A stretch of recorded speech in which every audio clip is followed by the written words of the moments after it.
come once again to discuss things.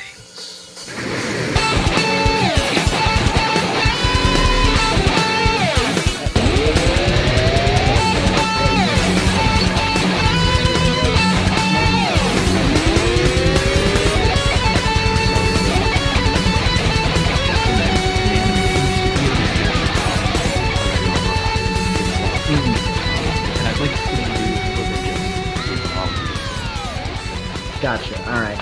So let's go ahead and get started then.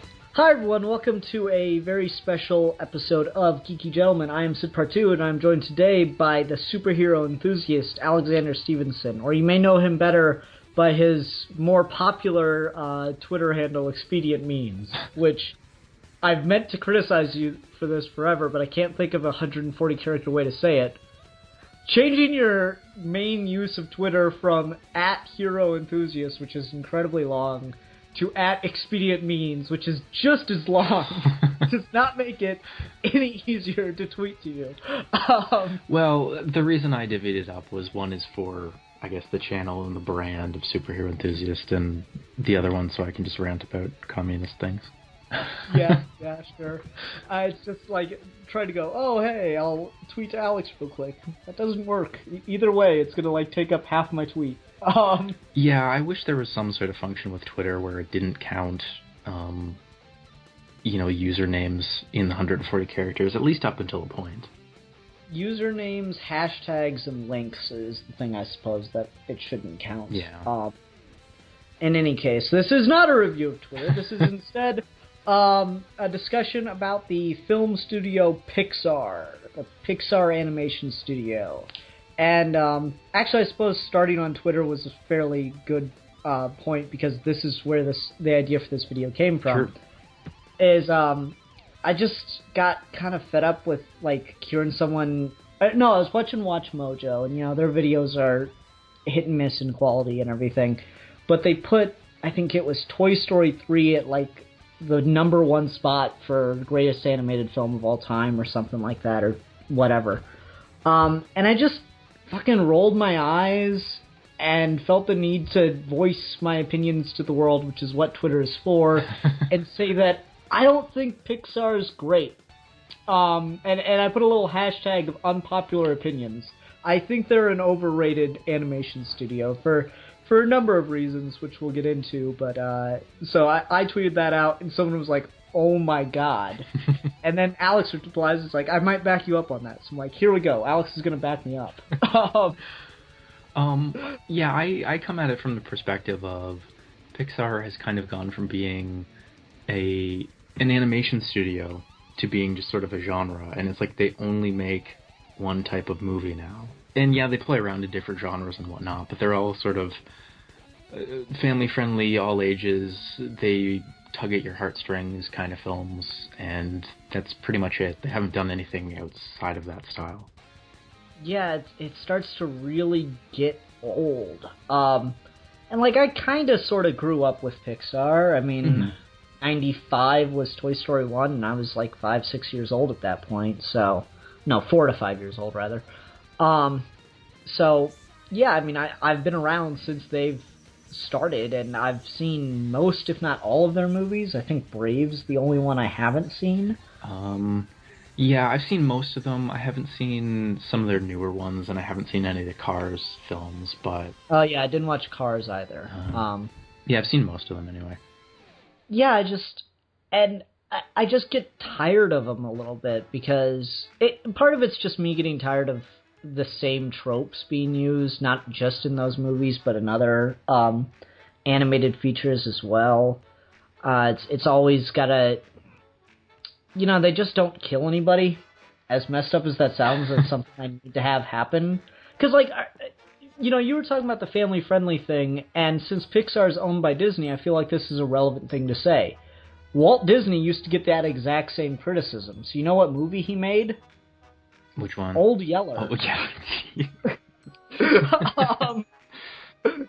Which is like the most famous movie for killing the title character ever. And it's like, I don't have any problem with them like pulling at my heartstrings and making me care about their characters. That's good writing. Yeah. What I do have a problem with is there's no stakes, I feel like. Everything just kind of happens, and by the end, you know you're going to get a happy ending no matter what. Yeah, you kind of go into a Pixar film more or less knowing what you're going to get. Mm-hmm. And, from a story perspective, at a certain point, yeah, that does just become repetitive because you know what you're going to get, and it's not a surprise. Yeah, it's that, and it's just, I should say that none of their movies that I've seen are problematic on their own. They're solid pictures. Mm-hmm. And that's fine.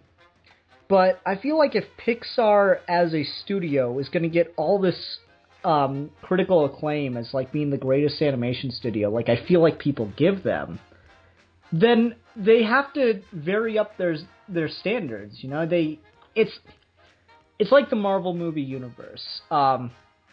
I enjoy all of their movies, but after a while, I think it's fair to criticize them for resurrecting characters and, using the Find the Artifact plot a lot, because that's come up in several of their movies, and while that wouldn't be a problem with a movie on its own, mm-hmm. if they're going to share this universe, and Pixar kind of has that whole shared universe thing, they're going to share a universe, then it's kind of a fair criticism to say, well, you use this in this movie. Yeah, there is that big fan theory, I guess you mentioned, about how all the Pixar films fit together. Yeah. It's kind of interesting, because I'm always a fan of fan theories, especially ones that work really well, and ones that kind of make the light bulb, turn on above your head, or like, oh, I never saw that before. Yeah. So it's just like, that's probably my biggest story complaint of them, is I just feel like they're using a lot of the same plot devices over and over again, and like, someone's gonna say in the comments, well, they killed what's-his-name's wife in Up. Yeah, like in the first 5 minutes before I got invested in her as a character, I was more invested in their relationship. Yeah, they killed off Kevin Spacey at the end of Bug's Life, right? I think that's the only one that I can really think of. Because he gets eaten by the bird. I don't even know, dude. It's been so long since I've seen A Bug's Life. Yeah, it's been a long time, but we might both be totally misremembering that. Yeah, I mean, and was he even a main character, though? Wasn't he, like, just a side character kind of thing? No, he was the big villain. Oh, okay. So, I mean, I don't know if I'd count villains as killing a character off, because you kind of expect a villain to either die or get arrested or whatever by the end of the movie. When I mean killing a character off, I mean, not faking it anymore, not just creating this, oh, they're dead, no, wait, no, it's cool. Like, I've said this a million times, and everyone hates me for it, but they should have killed the toys in Toy Story 3. Because they have all that build up to it, and, you see them accept their deaths, and then at the last second, the claw, and it's like, really? Really, you're going to make me invest all that just to, save it at the last minute so I don't have to deal with that as a, emotional burden? It's just shit like that. It kind of gets old to me, and I just get really tired of either killing a character then bringing them back, or saving a character at the last possible second when I've already accepted that they're going to die. It's worth mentioning, I guess, sequels in that, too. In that Pixar, I think, originally set out to never do sequels, and then they just, I guess, had a good story for Toy Story 2, and they've kind of just been churning out sequels ever since then. And it's not to say that their sequels are, necessarily lesser in quality than the original film, because I think Pixar is a studio that is actually able to, most of the time, pull off sequels, or I guess prequels in the case of Monsters University, that are, as good a quality as the original film. But, again, it just kind of feeds into a whole point about repetition. Yeah, and that's probably my biggest story problem with them, is the movies on their own are fine, and you're supposed to take a movie on its own terms, but when it's a sequel, or when the studio itself is getting a lot of credit for putting out all these great movies, I'm like, yeah, sure, it's easy to release a lot of great movies when you're just releasing the same movie over and over again, Fair point. Like, if I release Citizen Kane over and over again, yeah, I'm pretty good I'm a pretty good filmmaker, aren't I? He's just a different animal in every movie. That's probably the biggest issue that occurs to me is it's just the same plot devices over and over again. There's a lot of environmentalism that shows up. Wall-E, I think, being the biggest example of that, where it's just, oh, we're killing the Earth, and I think there was a little bit of that in Incredibles as well. And I like Incredibles. It's a good movie. Yeah. But I call that ending. It's like they're gonna be a family and be fine, just like, shit, what is it? I can't remember now. Every other one? They're gonna come together. Oh, just like Toy Story. There we go. They're gonna come together and settle their differences and work together, and everything's gonna be fine. The day's gonna be saved. Yada yada yada. I think, to my maybe first point about them just kind of making the same film over and over again, and how they are a good studio. I want to see them branch out and do other things. As far as I understand it, the Pixar method for storytelling is such that they revise the hell out of scripts like 100 million times. And they've even, I think, had some projects that they worked on for like a year or two, and then were like, yeah, this isn't working, so we're just going to totally scrap it and start over again, which is really bold and brave, and I admire their perfectionism, and I want to see that perfectionism applied to other genres, other types of films, beyond just kind of the all ages thing. And to that point, kind of gets into one of my other problems, and that's that it is to do with the all ages thing. I'm tired of seeing CGI animated movies that are for kids, because that's all there is for CGI animation. Just kids movies, or if you go play a violent video game. Like those are the two extremes, and I'd like to see something PG-13 and CG. Good quality CG animation that's PG-13 or maybe even R, but in a good way. I guess like a murder mystery or something would be a good R-rated CG film. And I don't know, I get a little bored with the kids movie thing. Yeah, and I mean, like, from a business standpoint, I guess Pixar is maybe making the right decision just from the perspective of all ages is all ages. It can appeal to a wide variety of people. And so they can come up with a, product that appeals to everyone. They can make more money from it. But yeah, I totally want to see a CG animated film. It doesn't need to be a hard R or anything, but even a PG-13 kind of a film, and that's obviously gotten a lot more mature as time has gone on, that rating. But you just see some diversity in terms of the style of movies that they're making. Yeah, because everything's got those Disney-like character eyes where they're just gigantic, and I don't know, it's good. It's just not.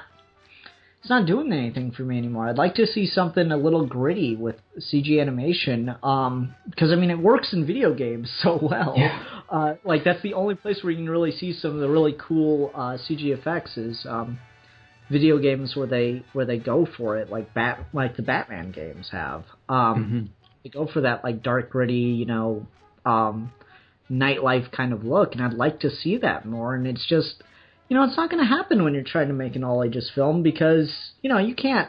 Like, a detective story would probably be the best thing to go for, because then it wouldn't have to be a hard R, but you could have a lot of, like, seedy elements in it. Like, you can't have prostitutes in an all-ages movie.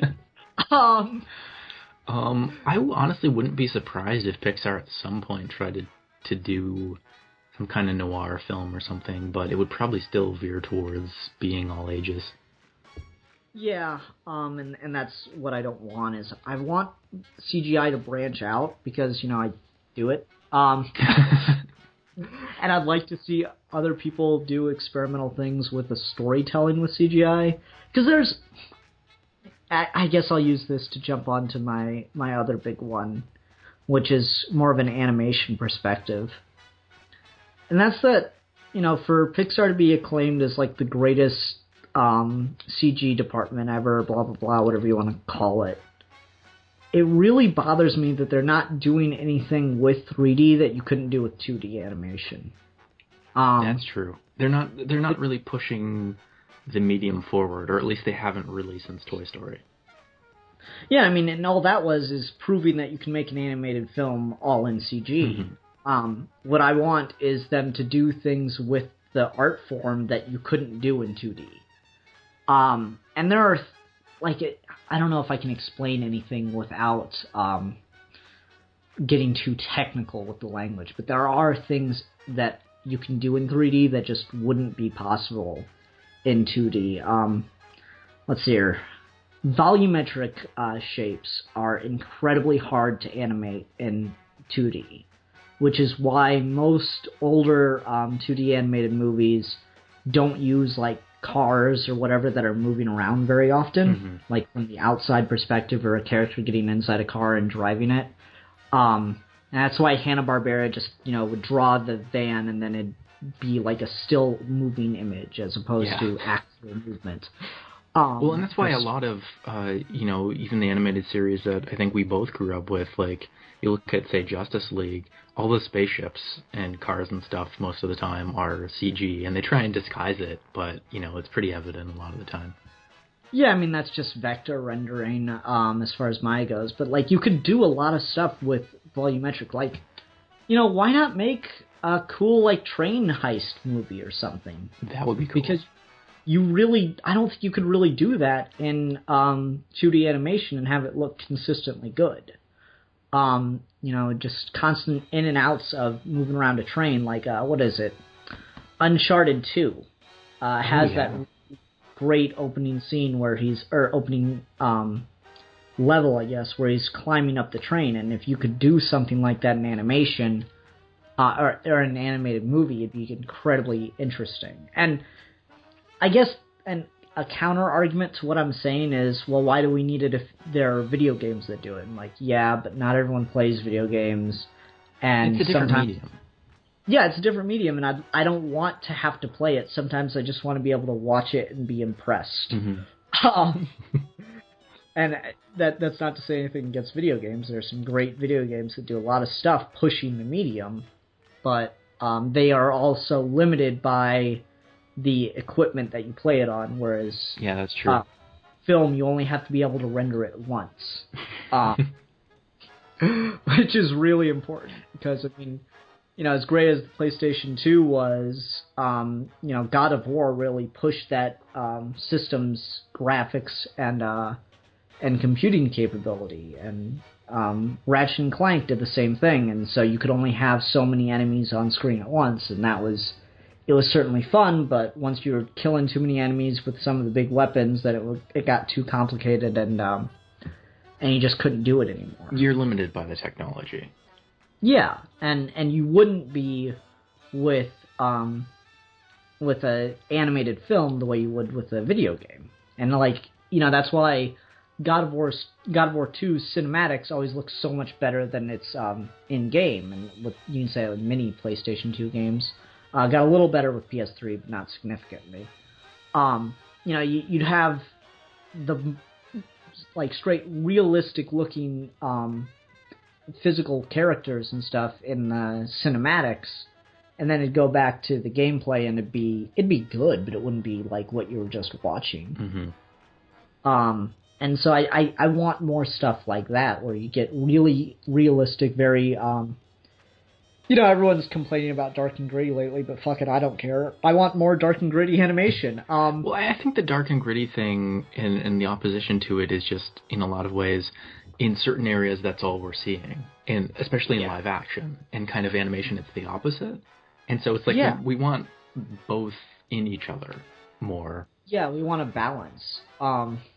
And that would be really great to see, as a balance of 2D and of 3D animation that has, still family-friendly stories, but also for them to do things that are out there and that, push the medium forward. I think it would do a lot as far as, again, pushing the whole animation is not just for children message, because it's not.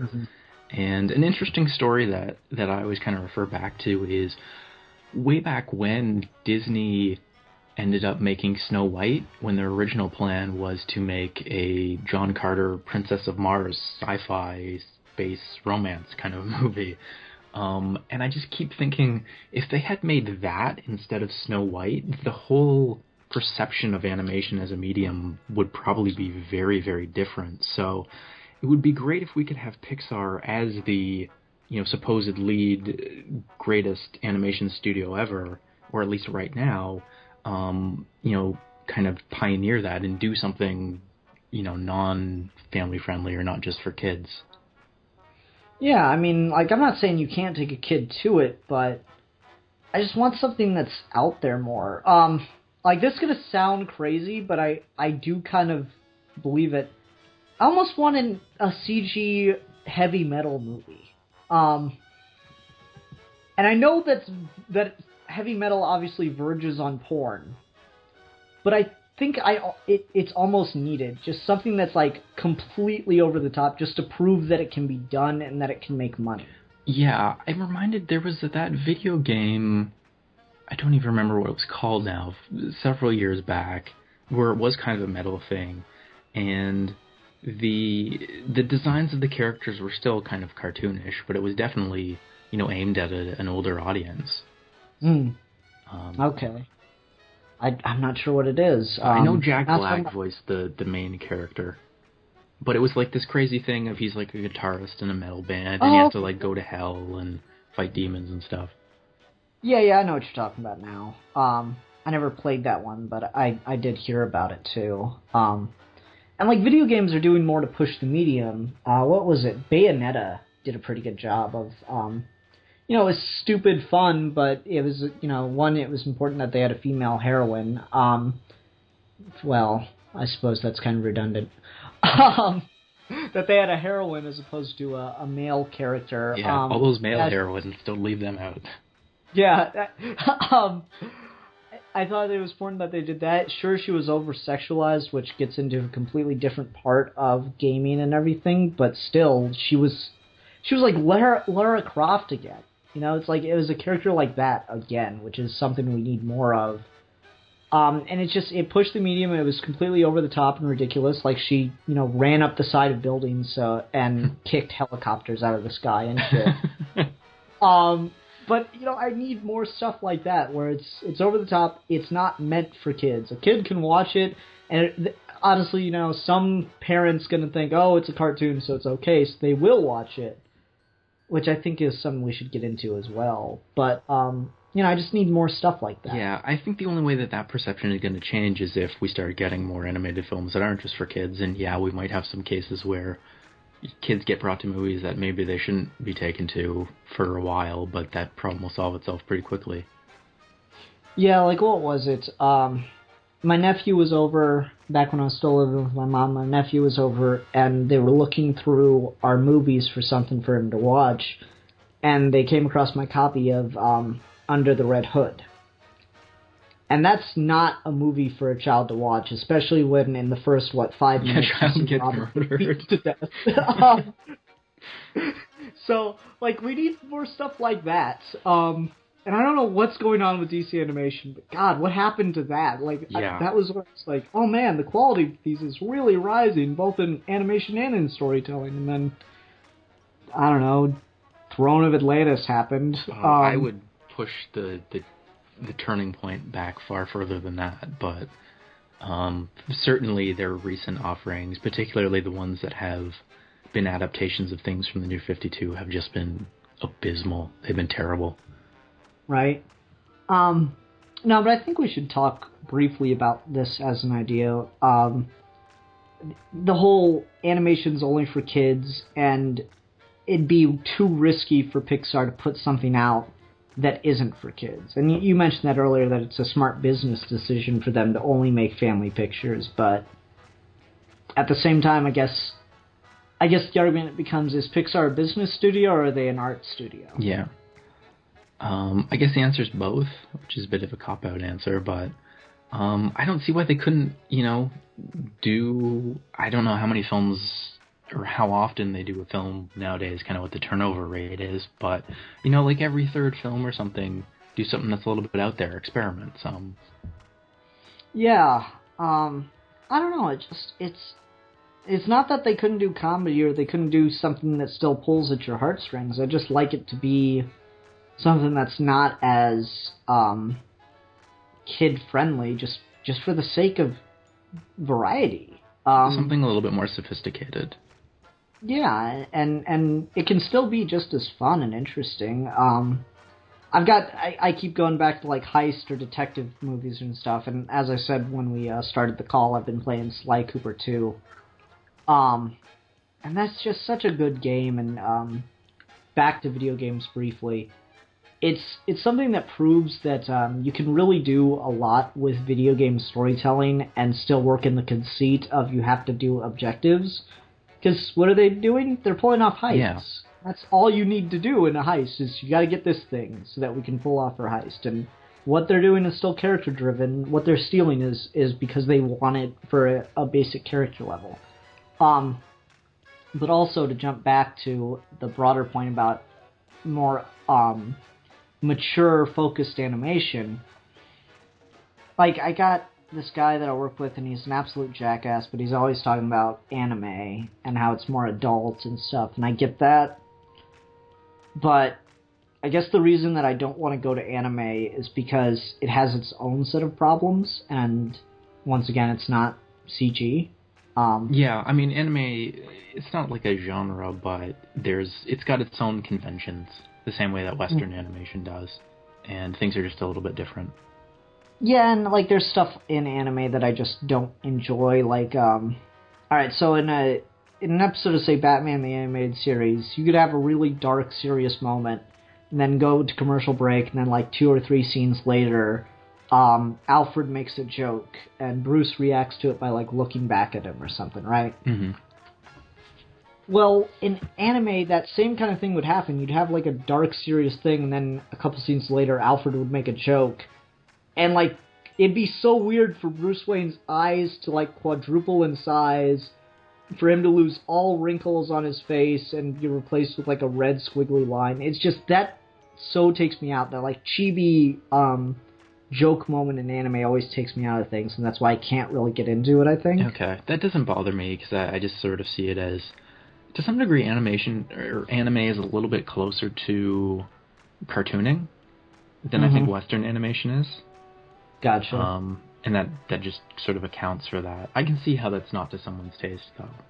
Yeah, it just immediately takes me out of it, because it's like I'm all wrapped up in the animation style, and, you know, Western animation proves that you don't have to draw the character comically to make a joke work. And often the joke's funny on its own, but the whole comical thing is just what takes me out of it. Which is why I don't like anime. I don't want to look to that for serious stuff, and I don't think that it's too much to ask that what is apparently the greatest animation studio of this generation pushed the boundaries of Western animation.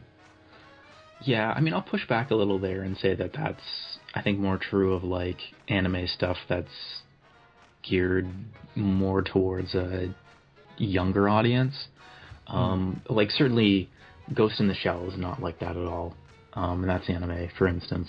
But I guess sort of back to Pixar, yeah, if they are advancing animation as medium, it is really more Western animation, and even more specifically the CG animation. Do you think it's worth bringing up some other CG animated things from other studios that we've seen to kind of compare? Well, I mean, DreamWorks gets a lot of flack, but I mean, what they did with, well, first of all, what they did with Ten Commandments was brilliant. That blending of CG and 2D animation, they did some really great stuff there. But even if we look at Shrek, which is a comedy series, and it certainly waned in quality over time, but a lot of the stuff they did with not only just the storytelling there, but the style of animation that they used was really daring, and it paid off because parents took their kids to see Shrek, and it had those jokes for the adults a lot more than any of the Pixar movies have. Yeah, actually, now that you bring that up, DreamWorks has a little bit more of an edge to it, I think, than Pixar does. And I think maybe because they are seen as sort of like the poor man's Pixar, that does cause them to innovate more, and we get, I think, more diverse stuff from DreamWorks to some degree than we do from Pixar. Yeah, I mean, they make too many sequels, I guess. And, like, when Cars came out and got all the negative reviews, I heard people saying, oh, that was more of a DreamWorks movie. I'm like, no. No. No, that was Pixar. I'm sorry, guys, but that was your movie. They did all the same things that your studio does. I guess what we're reacting to some degree is the even less Pixar itself and more just sort of the lionizing of Pixar as a studio as if they're the greatest thing ever. And that's just sort of a problem I have a lot in general now is it seems like opinions just get pulled to the extremes and either something is the greatest thing ever and there's nothing wrong with it at all, and if you say that, you're a heretic, or the opposite, which is, oh, it's completely terrible, it's shit, there are no redeeming values to it at all, it's just terrible. And, real life isn't like that. There's nuance.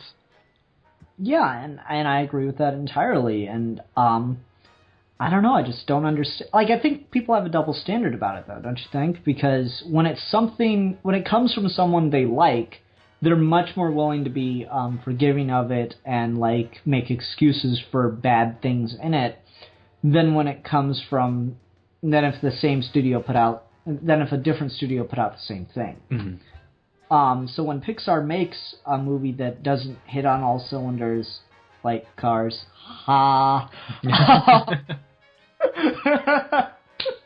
okay, sorry. That was the best pun I've heard in a long time, so you should be proud.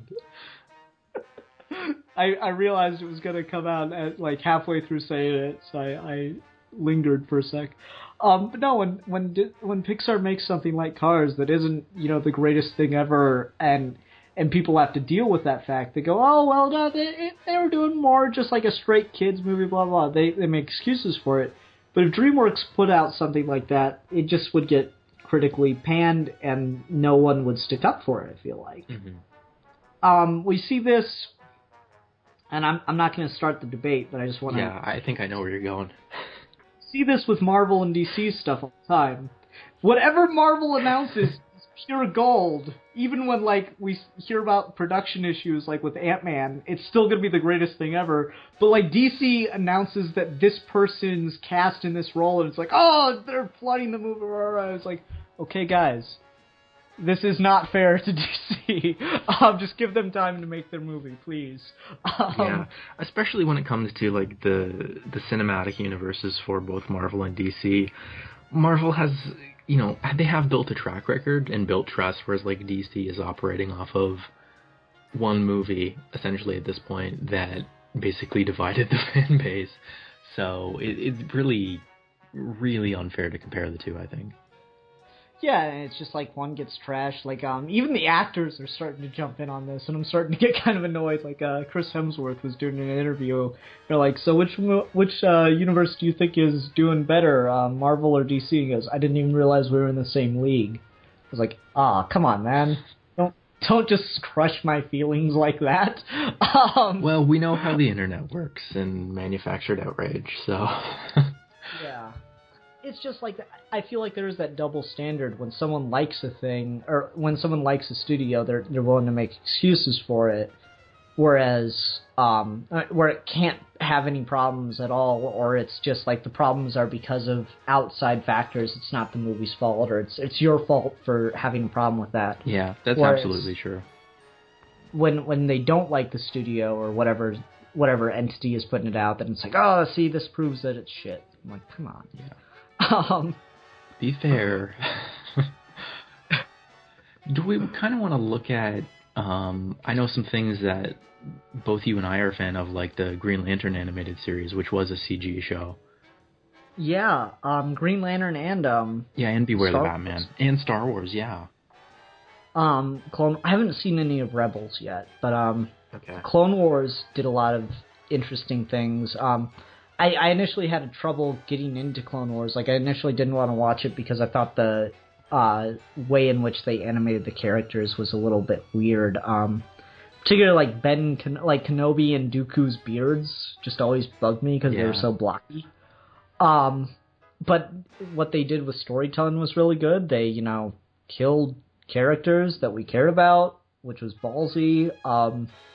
Yeah, I mean, what is it? It's Super DM64, who's been on the show once and does Demons from Outer Space with Bill. He talks about Clone Wars. He's not going to get into it because he knows that all the characters have to die. Oh. Like, that's a fair point. None of those characters could be around by the end of it, so there. It's actually not entirely true, but I do see where he's coming from. Mm-hmm. Why get emotionally invested when you know you're just going to be sad later? Yeah. Because it's worth the life experience to go through the sadness. How's that for an answer? Yeah. That's what art's for, right? Yeah, totally. But yeah, I mean, Clone Wars did a lot of great stuff storytelling-wise. I thought Green Lantern did too. Oh, definitely. Fantastic show. I would make the argument that Green Lantern probably, with the changes that it did make to Jeff Johns' take on the universe, are arguably better than what Jeff Johns did. Nice. To be fair, they had a little bit of retrospect to look back on and see what was and what wasn't working about Jeff Johns' run. That's the lovely side of adapting things, is you get to just distill them and exclude the parts that you don't like. Yeah, I mean, like, their take on Atrocitus is a lot stronger than Johns' take is, even though he's the one that created the character. Because in that series, the Atrocitus comes off more like Darth Vader, whereas in the comics, he's just kind of a mad dog when he's first introduced, and becomes more like the character we see later in animated series. But yeah, that show did a great job of not only making the stories work, but animation-wise, speaking of CG, what they did with the constructs and everything was great. Oh, yeah. That goes to what I was talking about with the volumetric shapes, because I feel like one of the reasons we never saw Jon Stewart make anything except for bubbles and beams in Justice League is because they didn't want to be too obvious about the CG, even though they were, but at the time, you know what I mean. It's a space alien ring that's kind of magic. Like, it's okay if it looks CG. Right.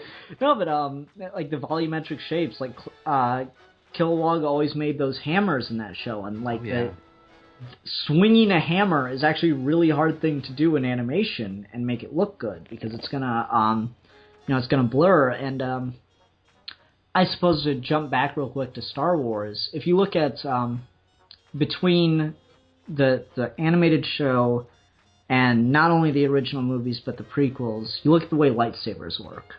And it's probably most evident with Luke's first time waving one around since he's so slow about it. Mm-hmm. Or in the duel with Maul and Kenobi and Qui-Gon Jinn. When they're moving around really fast or really slow, the light beam that you're adding in post has a hard time keeping up. And as someone that's animated lightsabers, I actually know what I'm talking about here. You can speak from experience. You'll notice, like, when they twirl the saber or something, you'll get that kind of, like, track where it looks like it's super wide, but that's just, like, remnants of it because it's moving so fast or whatever. Mm-hmm. And the reason for that in live action is because the way they do it is you got your little lightsaber handle, and then they put a little dowel rod in it. It's not at all fancy like you'd hope. Just a little wooden stick right in the end of the lightsaber. And they twirl that around. Unless you have super HD quality film that shoots at, 2,000 frames a second, you're going to get motion blur, where the stick looks like it's in two places at once. Mm-hmm. And so to cover that up, you extend your reach of the lightsaber effect. So it's covering more than just the stick itself, it's also covering the remnant. And that's something you don't have to do in the animated show, but interestingly enough, they did it, just to keep the consistency there. Interesting. Because I've noticed with Rebels that they don't really do that so much. Like, the lightsaber blades look very thin and very pointy. Yeah, that's just trying to get more to that Knights look, which I think you saw more and more in the later seasons of Clone Wars. But just as the things moving around in Clone Wars, you saw that kind of like sweeping motion that it would have, where it would seem to be wider. And I guess that's not in Rebels at all, which is an interesting change because honestly, Abrams might be doing something different with it. Motion tracking technology has improved greatly, and you can turn the dowel rod now into a motion tracker, which might make it more consistent to do that effect with. Mm-hmm. So you might not have that sweeping effect anymore. It's hard to tell. Yeah, I'm not sure kind of what technology they're using. And certainly at least the one lightsaber that we've seen from that film looks quite a bit different. Not. I don't even mean the crossguards. I just mean as far as the blade goes. Yeah, it's very like, it almost looks like fire. Yeah. In a certain respect, or like plasma. It's moving around a little bit. I don't know if that's gonna just be that particular lightsaber, or if that's what they're all gonna look like now. Well, I know in Force Unleashed you could get like these crystals, and there would be like an unstable one. It reminds me of that. Okay. Yeah, it could be just a bit of a hack job if he sort of MacGyvered this thing together.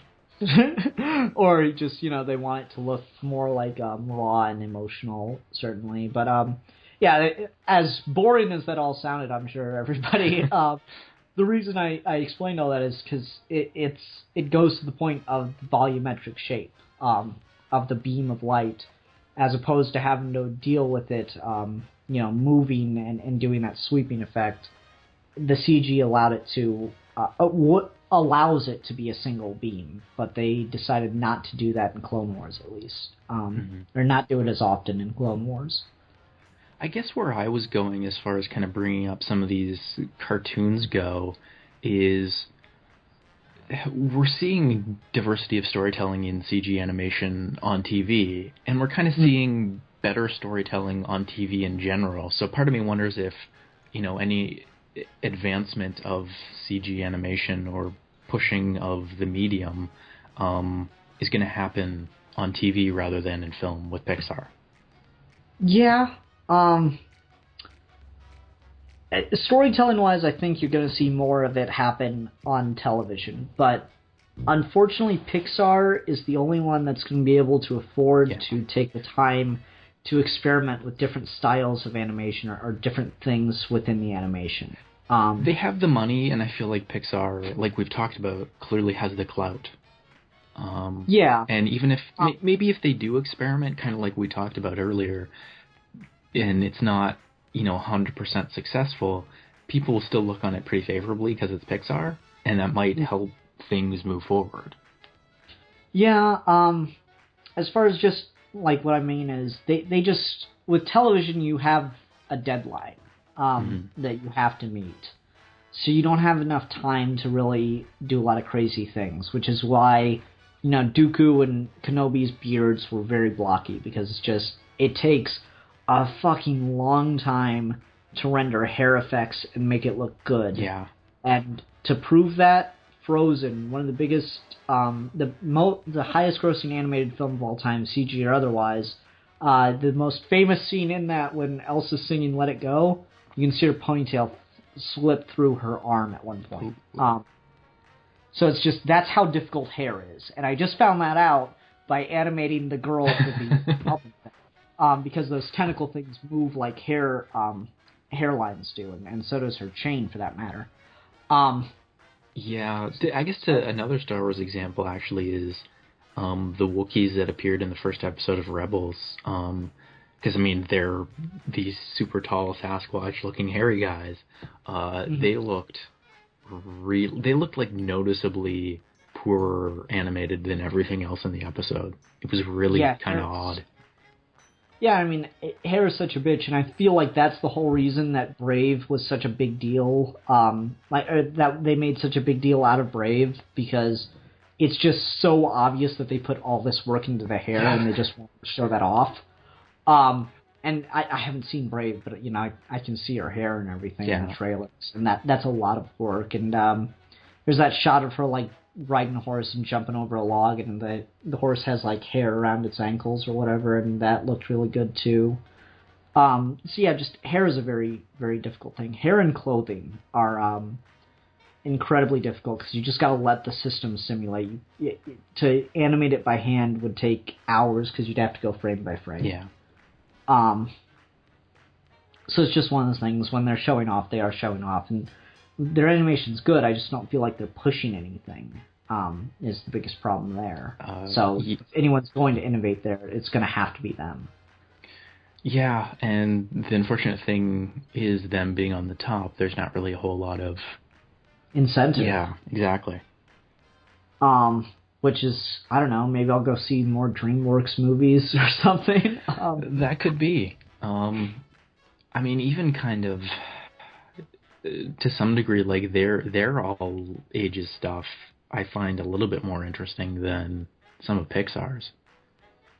Yeah, and I mean, it's just because they do more of the, not adult-centered jokes, but they do the jokes that are for adults. Like, what is it? Shrek 2, I think it's Snow White, has that scene where they're all trying to break into the castle, and she's, like, singing to the birds and everything, and then she sings Led Zeppelin's Immigrant Song, that, like, really famous hook, to make them go attack. And that's like, no child is going to get that joke. No. You have to know Led Zeppelin to make that work. And I love jokes like that. I mean, they're really smart to put those in because they know, like, these are ostensibly kids' movies, but the parents have to go see them with the kids, and you don't want to piss off the parents because they're the ones paying to see it. So. Yeah, I mean, that, like, Andrew, the weather guy at the station where I work, he has 2 daughters, and anytime anyone makes a Frozen joke, he goes, God, I've seen that movie too many times. Because it's a well-done movie and everything, sure, for the most part. I have my problems with it, but that's all for kids. There's no real adult-centric humor in that, I don't think. Like, nothing that I remember, at least. Except for, there's one size matters joke. Oh. I think. Yeah, there's 1 or 2 size matters jokes, but that's it. Sounds like one of those things that, like, kids laugh at without really understanding. Well, I mean, it's just one of those things, like, the dude's making fun of her for falling in love with a guy overnight, and he goes, come on, do you even know his shoe size? Shoe size doesn't matter. Oh, yes, it does, is all it comes down to. And I mean, sure, you know, not the kids probably don't know to laugh at that, but they would anyway just because they hear their parents laugh. Yeah. It's just one of those things. It's like, you know, it's not very adult-centric is my overall point. And sure, it's not a Pixar movie, but it's Disney. And I do, to a certain extent, wonder how much influence Disney has over Pixar with like, scripting decisions, or if they operate completely independently. I'm really not sure. I don't know. There was a point somewhere in there, and I hope I made it, but I don't know. I feel like I rambled for a second or two. I mean, I think people kind of get the gist of our criticisms. I mean, this certainly is not us trying to take a big dump on Pixar and say Pixar is terrible or anything. We're just saying they're not doing as much as they could be doing. Yeah, and I feel like Cars was kind of an outlash to that, because that was their first movie to get, like, you know, kind of dumped on critically, and then Brave had the same thing as well. So hopefully they're going to be pushed to do more different things, but I just worry because they announced that 4th Toy Story movie, and it's like, are they just doubling down on the sequel thing? Because I don't think that's the solution. I hope not. You know, it's one of those things. I just hope they do other stuff, because they are the biggest name in animation, and they're not animating enough. They're not doing enough animation that's, like, worthy of that in my mind. Yeah. Okay. Anything else, or you think you're good? No, I think I hit on everything that I had to say. Yeah, me too. Like I said, CGI prostitutes. Is if there's a movie with CGI prostitutes, I'll probably watch it, just because I want to see something. Watch it. You know, depends on what kind of CG it is, because I suppose I should have put a little addendum. I know that there's such a thing as CGI porn. That's not what I'm talking about.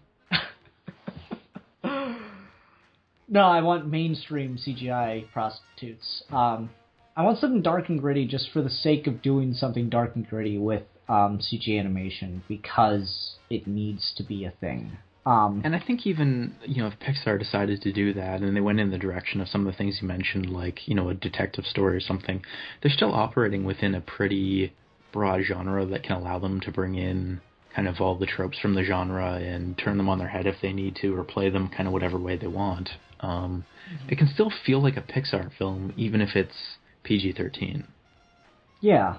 I don't know, because I feel like I hear people make the point of, why are we putting so much CGI in live-action movies? Why aren't we just making CGI movies? I'm like, because no one will go to see it. Yeah, sadly. Unless it's a big studio. No one's going to take the risk. And so Pixar, if they're going to get the praise, then they need to take the risks, is where I come down on it. All right. Since I've said that's where I'm coming down on it a million times now, I'm going to go ahead and end this. Everyone, thank you for listening. Until next time, I'm the philosopher. I'm the enthusiast. Or the communist, either way. We are your geeky gentlemen, and we will be discussing things.